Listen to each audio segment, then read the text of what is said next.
personally, I've always been a filmmaker that was only interested in doing Black stories from jump. So for me to make movies of this level, this magnitude, and this inspirational, to me, it's a revolutionary act to put beautiful Black people on screen to display our talents. So every time I see it done and that I could participate in the process, I just really feel God working in me and through me and showing me like what's possible in our community and pushing me to even go farther. And speaking of great Black women, here's one of the things like I'm scared of. Like I've done a lot of Black movies, and one of the hardest things to get right is the hair. And I'm the worst when it comes to hair on other people to make sure that comes together. And our whole movie was a wig show. That means every time you saw folks' hair, it was a wig. And I think God divinely appointed this wonderful woman named who managed the wigs and the hair department so that Christine Swanson could look good. Because you always hear when this movie, that movie didn't get the wig right. And I've been called out on some previous movies where the hair wasn't right. So I've done a lot of interviews and I've shouted out a lot of folks. And that's one of the people that I've never been able to personally shout out for her tremendous work. And this was a Black woman. So I'm blessed to be able to work with extremely talented people. But when you can find Black women to do what these Black women did, to do what that Black woman did, to do what Aunjanue Ellis did, it's really inspiring. And I'm inspired to keep doing it. Miss Aunjanue, I'm going to ask you to go last. So I want to hear from the other actresses first. Please continue this narrative. This is an incredible conversation, and it's very inspirational for me as a Black man who's called to cover, serve, and protect. So please keep this going. For me, you know, I'm in these conversations all the time about the representation of Black women on stage and on screen, and this was the shot in the arm I needed as a participant and as a viewer. Right now, you know, our world is really having to take whether you want to or not, take a strong, hard look at how we are presented in the world. And what I liked about our film is that it wasn't like this typical, like, let's just talk about, you know, an hour and 43 minutes of struggle and pain.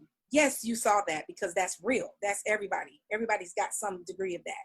But you also saw victory. You also saw people overcoming, people, you know, continuing to live their lives despite the challenges that they face. And even, you know, in the post conversation about these women and them still having a strong, huge career, a brand new generation of people are following them and buying their music that didn't even know who they were.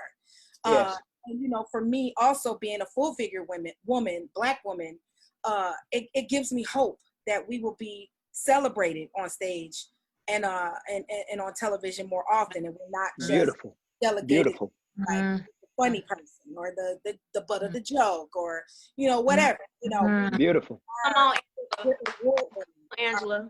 Beautiful. We're sexy. We have all these things, and it doesn't matter, you know, it doesn't take anything away from, you know, our counterparts who are, you know, not, you know, are thinner or whatever the typical thing is you see on television, but we're celebrating. We're not some prop that's put into a story. And so I have much hope. I have much encouragement that we're going to see more of that in the days and years ahead. That's great. Beautiful. Beautiful. I know for me, I remember, you know, we were freezing in Toronto and I remember being on set and we had the yellow dresses and we were singing You Brought the Sunshine live. And I just remember that moment kind of going in slow motion for me, you know, because it was almost the realization that this is real. This is really happening. I'm really in this movie. These stories are actually being told.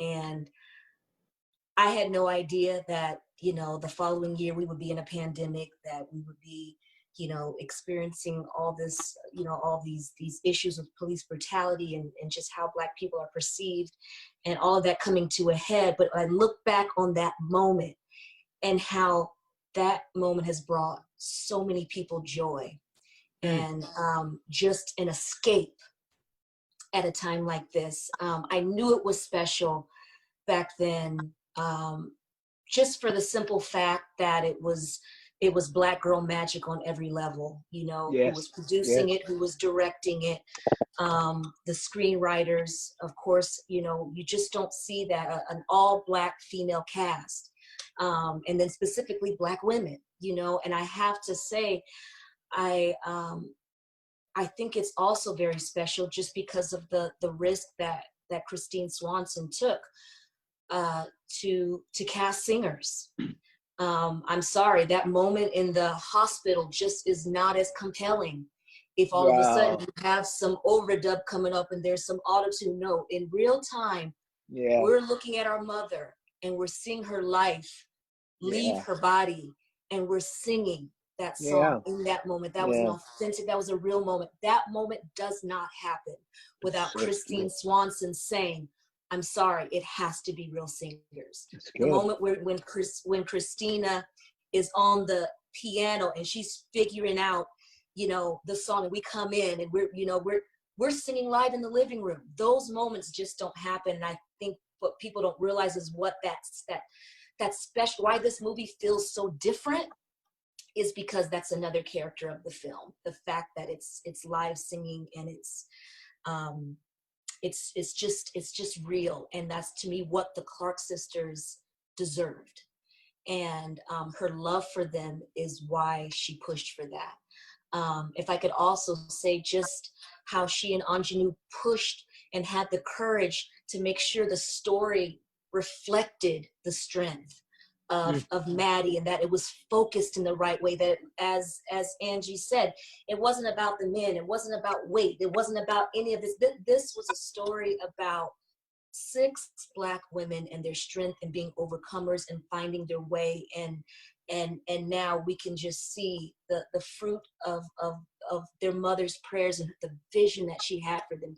We see that, you know, we see that in Dorinda and Karen and Twinkie and Jackie and in Denise, you know. And so it's, to me, it was just, it's just Black girl magic on every level.